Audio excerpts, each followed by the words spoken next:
Iran की सैनिक घेराबंदी करने के बाद मिडिल ईस्ट में तनाव पहले से ही है। अब ट्रंप की नई धमकी ने मुस्लिम देशों में हड़कंप मचा दिया है। सवाल उठ रहे हैं कि क्या ईरान के बाद ट्रंप का अगला निशाना इराक हो सकता है, क्योंकि इराक को लेकर ट्रंप ने बात ही कुछ ऐसी कह दी है।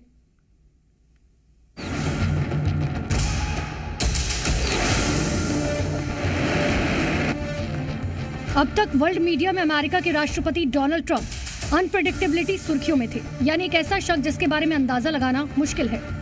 लेकिन अब तो सनक का आलम यह है कि ट्रंप की जुबान ही मिसाइल बनती जा रही है। अगर आप वर्ल्ड मीडिया की सुर्खियों पर गौर करें तो आपको ट्रंप के निशाने पर ये 8 देश तो पहली बार में नजर आते हैं। इनमें से हर देश को ट्रंप धमकी दे चुके हैं। वेनेजुला में तो मिलिट्री ऑपरेशन कर चुके हैं और ईरान की सैनिक घेराबंदी कर चुके हैं। लेकिन हालिया सुर्खियां हैं कनाडा और इराक को लेकर, जहां ट्रंप का ताजा बयान सुर्खियों में है।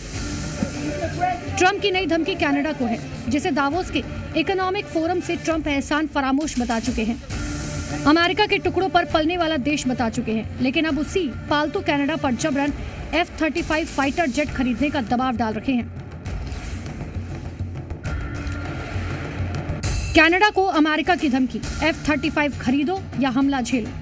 ग्रीनलैंड पर अमेरिका और कनाडा के बीच जारी तनाव के बीच ये धमकी ट्रंप ने सीधी नहीं दी, बल्कि कनाडा में अमेरिकी राजदूत के जरिए दिलवाई। कनाडा में ट्रंप के राजदूत पीट होएक्स्ट्रा ने कहा कि अगर कार्नी सरकार हमारे 88 F-35 फाइटर जेट खरीदने के फैसले से पीछे हटती है तो अमेरिका कनाडा के साथ दशकों पुराने north American aerospace defence command deal में बदलाव कर सकता है। North American air defence command Canada और अमेरिका के बीच दशकों पुरानी पार्टनरशिप है, जो आने वाले खतरों पर नजर रखती है और जरूरत पड़ने पर हथियारों से लैस जेट भेजकर उन्हें रोकती है।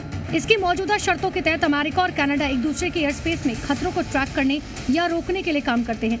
इसी समझौते के तहत कनाडा में अमेरिका के सबसे एडवांस F-35 फाइटर जेट खरीदने का सौदा किया था। लेकिन ग्रीनलैंड पर अमेरिका से बड़े मतभेद के बाद कनाडा के PM कार्नी ने कहा कि हम इस सौदे की समीक्षा कर रहे हैं। बस इसी बात से ट्रंप भड़क गए। कनाडा को धमकी, इराक में तख्ता पलट। ट्रंप के बयान से मध्य पूर्व में मची खलबली। ये दुनिया जानती है आज के खस्ता हाल और बुनियादी ढांचों में बर्बाद इराक की वजह अमेरिका है।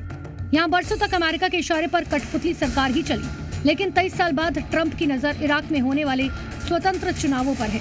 चुनावों के रुझान बता रहे हैं कि इराक की कमान अमेरिका से अलग स्वतंत्र सोच रखने वाले नूरी अल मलिकी की जीत हो सकती है। लेकिन ट्रंप के नतीजे घोषित होने से पहले ही इराक को धमकाया कि अगर नूरी अल मलिकी को दोबारा प्रधानमंत्री बनाया गया तो इसके गंभीर नतीजे हो सकते हैं। डोनाल्ड ट्रंप ने सोशल मीडिया प्लेटफॉर्म पर यह लिखकर सनसनी मचा दी कि अल मलिकी के पिछले शासन में इराक गरीबी और पूरी अराजकता में चला गया था, तो ऐसा होना नहीं चाहिए। अगर फिर से नूरी अल मलिकी सत्ता में आए तो अमेरिका इराक की कोई मदद नहीं करेगा। अल मलिकी सनकी है, उनकी सत्ता को अमेरिका तबाह कर देगा। दरअसल ट्रंप को डर है कि नूरी अल मलिकी के साथ इराक में शिया समुदाय की सत्ता स्थापित होगी, जो ईरान का समर्थन करेगा। नवंबर में हुए चुनाव में अल मलिकी के शिया गठबंधनों को 187 सीटें मिली और आगे की चुनावी प्रक्रिया में इसी गठबंधन की बढ़त रुझान मिल रही है। ट्रंप इसी बात से बौखलाए हुए हैं, अपनी पसंद का PM नहीं होने पर क्या ट्रंप किसी देश में दखल देंगे?